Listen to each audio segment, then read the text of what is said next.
வணக்கம் traders, welcome to pre market analysis.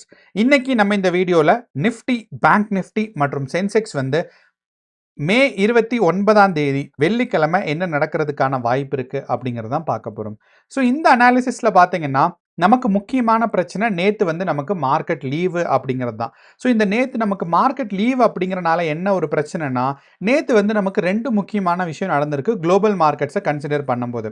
ஒன்று பார்த்தீங்கன்னா நமக்கு கச்சா எண்ணெய், அதாவது க்ரூட் ஆயிலோட ப்ரைஸ் பார்த்தீங்கன்னா சரிவு வந்திருக்கு. எவ்வளோ தூரம் ஒரே நாளில் சரிவு இருக்குன்னு பார்த்தீங்கன்னா ஒரு 5% மார்க்கெட் ஆயில் ப்ரைஸ் பார்த்தீங்கன்னா குறைஞ்சிருக்கு அப்படிங்கிறது. ஸோ இந்த ஒரு கான்செப்ட், அதாவது இந்த ஆயில் ப்ரைஸ் குறையுது அப்படின்னா நமக்கு ஸ்டாக் மார்க்கெட் இன்க்ரீஸ் ஆகும். ஏன்னா ஆயில் ப்ரைஸ் எப்போயும் விற்கிறத விட ஒரு அதிகமான ப்ரைஸில் இருக்குது. இதுக்கு முக்கியமான ரீசன் என்ன அப்படின்னு பார்த்தீங்கன்னா, நமக்கு இந்த ஸ்ட்ரைட் ஆஃப் ஹார்மூஸில் ஒரு செட்டில்மெண்ட் வரல. ஈரான் யூஎஸ்க்கு நடுவில் பார்த்தீங்கன்னா இன்னும் ஒரு ஒரு தீர்வான ஒரு முடிவு வராதனால ஆயில் ப்ரைஸ் ஃப்ளக்சுவேட் ஆகிட்டே இருக்குது. அண்ட் இப்போ பார்த்தீங்கன்னா நமக்கு இந்தியன் ருப்பி வச்சு கன்சிடர் பண்ணும்போது ஒரு 9,000 10,000க்கும் நடுவில் ஃப்ளக்சுவேட் ஆகிட்டே இருக்குது. அப்போது நேற்று பார்த்தீங்கன்னா ஒரு 5% ஆயில் ப்ரைஸ் குறைஞ்சிருக்கிறனால அதே மாதிரி யூஎஸ் மார்க்கெட் பார்த்தீங்கன்னா ஸ்ட்ராங்காக மேலே இன்க்ரீஸ் ஆயிருக்கு. அப்போது இந்த ஆயில் ப்ரைஸ் டிக்ரீஸும் அதே மாதிரி யூஎஸ் மார்க்கெட்டோட இன்க்ரீஸும் பார்த்தீங்கன்னா நமக்கு நிஃப்டி 50, சென்செக்ஸ் அண்ட் பேங்க் நிஃப்டியில் பார்த்தீங்கன்னா ஒரு ஸ்ட்ராங்கான ஒரு பாசிட்டிவ் மூமெண்ட்ஸ் வர்றதுக்கான வாய்ப்புகள் ரொம்ப ரொம்ப அதிகமாக இருக்குது அப்படிங்கிறதா ஒன்று. அண்ட் இரண்டாவது, நமக்கு gap up and gap down ஏதாவது வருமா அப்படின்னு கேட்டிங்கன்னா, இன்னையோட மார்க்கெட்டை பொறுத்தளவு கிஃப்ட் நிஃப்டி பாசிட்டிவாக மூமெண்ட்ஸ் இருந்தாலும் gap up and gap down வர்றதுக்கான வாய்ப்பு இல்லை. மார்க்கெட் ஒரு ஃப்ளாட் ஓப்பனிங் தான். ஸோ அப்படிங்கிறனால மார்க்கெட் இருக்கிற பொசிஷன்லேருந்து அதுக்கப்புறம் கொஞ்சம் மேலே போகிறதுக்கான வாய்ப்பு இருக்குது. இந்த மேலே போகிறதுக்கான வாய்ப்புக்கு ரெண்டு முக்கியமான ரீசன். ஒன்று பார்த்தீங்கன்னா யூஎஸ் மார்க்கெட் பாசிட்டிவாக இருக்குது. அடுத்து ஆயில் ப்ரைஸும் பார்த்தீங்கன்னா டிக்ரீஸ் ஆகிருக்கு. அண்ட் மூணாவதாக பார்த்தோம் அப்படின்னா நம்மளோட ஓப்பன் இன்ட்ரெஸ்ட் டேட்டாவில் மார்க்கெட்டில் பிசிஆர் ரேஷியோ ஏறக்குறைய பார்த்தீங்கன்னா 0.8 இருக்குது. ஸோ இந்த பிசிஆர் ரேஷியோ 0.8னா மார்க்கெட் ஒரு மைல்டு புல்லிஷ்னஸ் இருக்கிறதுக்கான ஒரு சப்போர்ட்டாக இருக்குது. அதே நேரம் எஃப்ஐஐ டேட்டாஸை பார்த்தோம்னா 26ஆம் தேதி நிஃப்டியோட எக்ஸ்பைரி அன்னைக்கு ஒரு ஸ்ட்ராங்கான செல்லிங் ப்ரெஷரில் இருந்திருக்காங்க. ஆனால் அதுக்கப்புறம் 28ஆம் தேதி புதன்கிழமை பார்த்தீங்க அப்படின்னா வால்யூம் 1/10 10ல் ஒரு பங்காக குறைஞ்சிருச்சு. அவ்வளோ வால்யூம் குறைஞ்சிருக்கு. அப்படிங்கிறனால இந்த வால்யூம் குறைஞ்சதுக்கு முக்கியமான ரீசன் என்னென்னா கன்சாலிடேஷன் மார்க்கெட்டில் இருக்க போகிறாங்க. அப்போது நேற்று மார்க்கெட் அவ்வளோ தூரம் பயங்கரமான செல்லிங் ப்ரெஷரில் இருந்துமே நமக்கு நிஃப்டி டவுன்ஃபால் ஆகாதனால, அதாவது அது எவ்வளவு வால்யூம் எக்ஸ்ட்ரா இருந்திருக்கோ அதுக்கு கம்பேர் பண்ணும்போது பார்த்தீங்கன்னா நமக்கு நிஃப்டி டவுன்ஃபால் ஆகலை. ஸோ அப்படிங்கிறனால இன்னைக்கு நமக்கு நிஃப்டி பாசிட்டிவாக போகிறதுக்கான சான்சஸ் இருக்குது. ஸோ இப்போ இந்த நிஃப்டி 50யோட டேட்டாஸ் நமக்கு பார்க்கலாம் வாங்க. இப்போ நம்ம நிஃப்டி 50யோட சார்ட்டை பார்த்தோம் அப்படின்னா மார்க்கெட் இந்த 24,000 அப்படிங்கிற ஒரு முக்கியமான ஒரு ரெசிஸ்டன்ஸ் பாயிண்ட்டை பார்த்தீங்கன்னா மல்டிபிள் டைம் டெஸ்ட் பண்ணிட்டே இருந்துச்சு. அண்ட் 27ஆம் தேதி இதுதான் நமக்கு கடைசி நாள். புதன்கிழமை என்ன நடந்துச்சு அப்படின்னு பார்த்தீங்கன்னா இந்த 24,000 டெஸ்ட் பண்ணிட்டு மறுபடியும் நிஃப்டி 50 சின்னதாக ஒரு ப்ரைஸ் கரெக்ஷன் வந்துச்சு. அப்போது இந்த சின்ன ப்ரைஸ் கரெக்ஷனோட வால்யூம் ரெஸ்பான்ஸ், அதாவது இந்த இடத்துல நமக்கு பார்க்கும்போது நிஃப்டி 50 24,000லேருந்து கீழே வரும்போது எவ்வளோ தூரம் வந்திருக்குன்னு பார்த்தீங்கன்னா ஒரு 100 பாயிண்ட் வந்திருக்கு. எண்ட் ஆஃப் தி டேயில் பார்த்தீங்கன்னா வெறும் 56 தான்.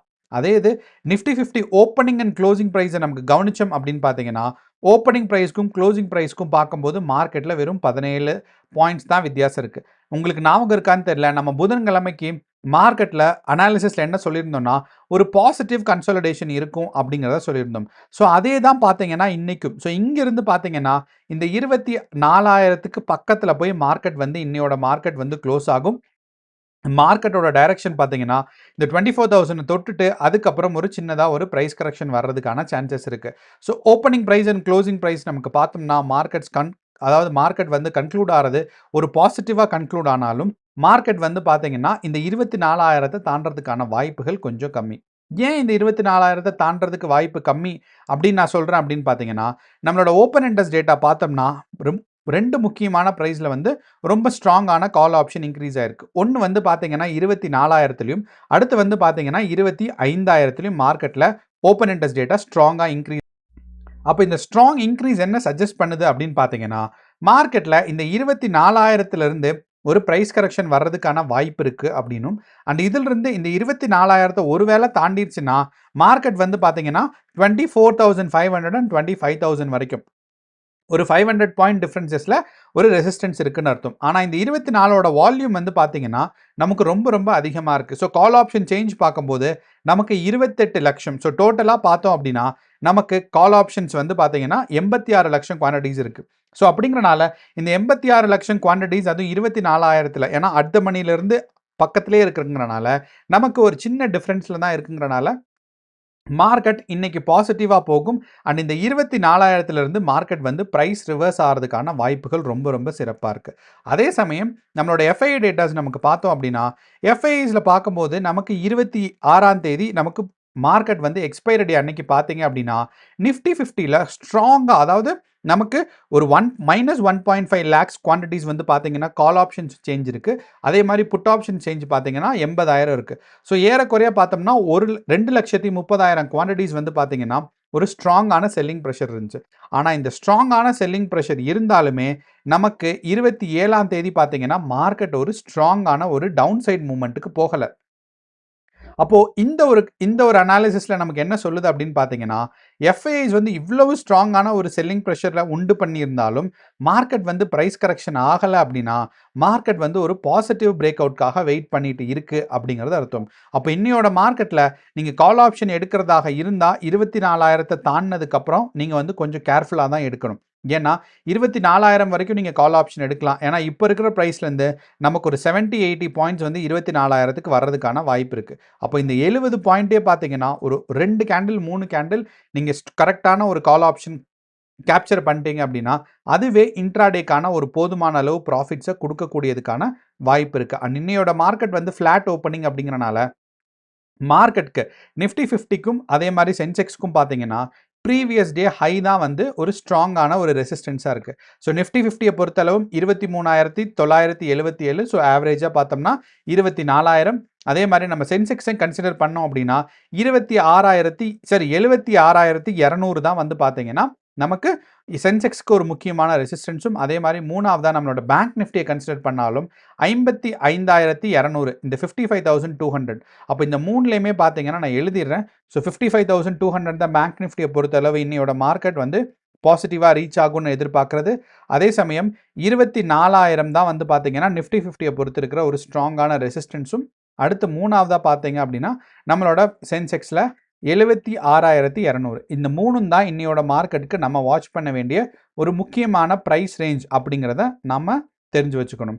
ஸோ அப்படிங்கிறனால இன்னையோட மார்க்கெட்டை நம்ம டோட்டலாக கன்சிடர் பண்ணோம்னா open interest data, FII datas and நம்மளோட oil price and US market, இந்த 4 விஷயத்தையும் கம்பேர் பண்ணோம்னா இன்னையோட மார்க்கெட் வந்து ஒரு ஸ்ட்ராங்காக பாசிட்டிவ் கன்சாலிடேஷன் இருக்கிறதுக்கான வாய்ப்புகள் இருக்குது. அண்ட் முன்னாடியே நான் சொன்ன மாதிரி கிஃப்ட் நிஃப்டி வந்து நமக்கு வந்து பாசிட்டிவாக ஸ்ட்ராங்காக மேலே மூவ் ஆகிருக்கு அப்படிங்கிறது தெரிஞ்சாலும், ஆனால் நம்ம என்ன கன்சிடர் பண்ணோம்னா 27ஆம் தேதி 3:30க்கு நமக்கு இருந்த க்ளோசிங் ப்ரைஸ்க்கும் இப்பையும் பார்த்தோம்னா ஏறக்குறைய மேட்ச் ஆயிடுச்சு. ஸோ 27ஆம் தேதி நமக்கு இருந்த ஒரு க்ளோசிங் ப்ரைஸ் பார்த்தோம் அப்படின்னா நமக்கு மார்க்கெட்டில் இப்போதைக்கு பார்த்தோம்னா ஒரு 80 பாயிண்ட் வந்து டவுன் சைட் இருக்குது. அப்போது நமக்கு ஒரு சின்னதாக கேப் டவுன் கூட ஓப்பன் ஆகலாமே ஒழிய, ஆனால் கேப் அப் ஓப்பன் ஆகிறதுக்கான வாய்ப்புகள் கம்மி.